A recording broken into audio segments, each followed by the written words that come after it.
Hi, in this video I'm going to show you how to run tubing inside the hull of a kayak with restricted access in order to run steering control lines from your pedals to the rear of your kayak for either a rudder or a trolling motor system. That being said, let's go ahead and get started. These are the main parts for this project. First, I'm going to use this 1/4 inch diameter irrigation tubing, and the reason I chose that is because it's for use in outdoor harsh environments, so it'll be perfect for this. Then I also have some nylon line here that came off a retractable clothesline leash from another project.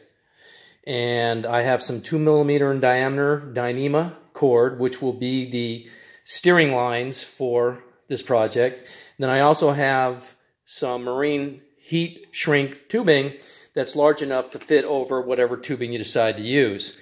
Now, I do want to make one suggestion with the tubing. You can see it's coiled, and so it's got a memory, which means if you don't get rid of that memory, it's going to make it very difficult to pull it through the hull of the kayak. And I found out the hard way. I got a kink in there because of the tubing was coiled. So what I did was I weighted down two ends of it after I measured out exactly how much I'm going to need, with some extras on either end. And I just laid it out in the sun for about an hour, and that got rid of the memory and it straightened it out. And once I did that, it made things a lot easier. This is the midsection of the kayak, and I'll be drilling the access hole for the pedals right there. This is the rear section of the kayak that I'm going to drill the access hole for the tubing.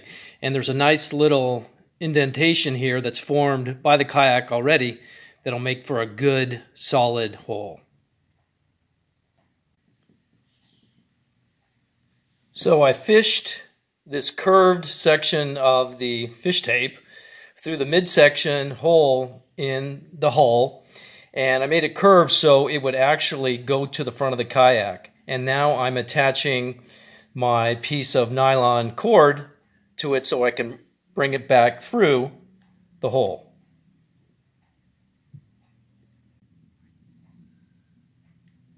Okay, I successfully got the tape out with the first section of the nylon cord, and I'll disconnect this fish tape and then do it again at the rear section all the way up to the front axis. So I straightened out the fish tape before I ran it from the back to the front access hatch, and now I've taped up my nylon cord, and I'm going to pull that back all the way through the back hole. So the nylon cord now is all the way through the back hole, so now I'm going to disconnect it from the fish tape, and then I'm going to connect both separate cords that I've pulled through in the front hatch section of the kayak.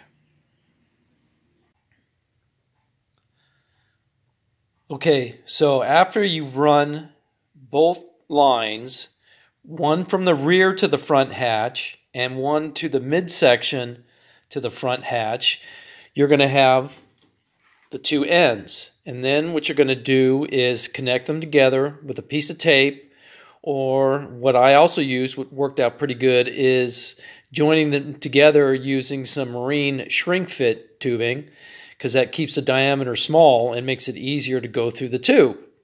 So then you connect these, and once you have one piece, now you can pull everything through the rear, and you'll be able to run your tubing using this nylon line guide. I'm not sure how well you can see this, but right here I have my fish tape, and you can see it needs to go around those internal structural columns, for lack of better words, in order to make everything fit right and not have too much tubing in there. So you need to double check it. All right, this is the front section, and I'm going to pull from the rear, and you'll see that everything is now connected.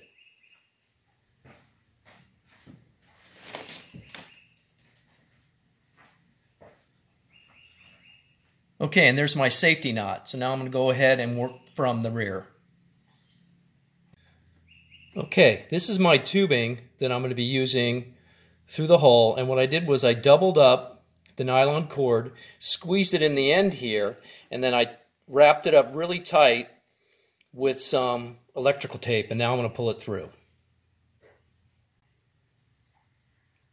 Okay, what I did on one of the ends was I already added a piece of marine shrink fit with an adhesive over the 1/4 inch tubing, and then I heated up the end here with a lighter and then smashed it with a flat piece of metal, which gave it this flattened flared head.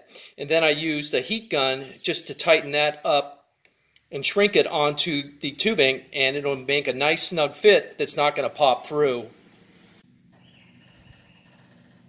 I pulled the tubing fairly taut. I didn't want to make it too tight and put pressure on it. And I'm holding it lightly with this pair of vice grips, and then I'm going to cut it down and slide the piece of marine shrink fit tubing over it. So I use these vice grips here just to slightly pinch off the tubing so it doesn't slide through while I'm still doing this. And then before I went ahead and smashed the end after heating it up with a lighter, I slid on a piece of shrink fit tubing that has adhesive inside. And I heated that up after I did the mash down of the front of the tube there. So in other words, you're going to have to slide this on before you do the mash down. So this is what the one at the midsection looks like. You can see I have it pressed back in there, and there's a little bit of a deformity, but it looks pretty neat in there. And then if I go up and look over the top of it, you can see it's pretty flush. So I'll go down to the rear now.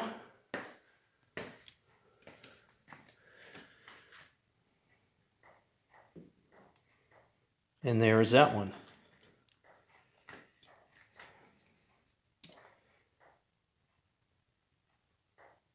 Now I just need to repeat for the other side. So the next thing I'm going to do is modify the foot pedals so I can use them for the steering. And this is my Dyneema cord that's coming through my tubes that I just installed. And what I will do is drill a hole right up in here in this top little section of the foot pedal, and then I can run my cord through it and then just tie it off. And then after I've got that drilled out, all you need to do is just pop these off and just pop off the brake system here so they will travel freely, and then it'll be done. So now the foot pedal is completely hooked up and it rotates freely. And once I get my trolling motor installed with my steering control arm, I'll go ahead and adjust everything, but that will be for a different video. So that's it. If you have any questions, please leave them for me in the comments. Thank you.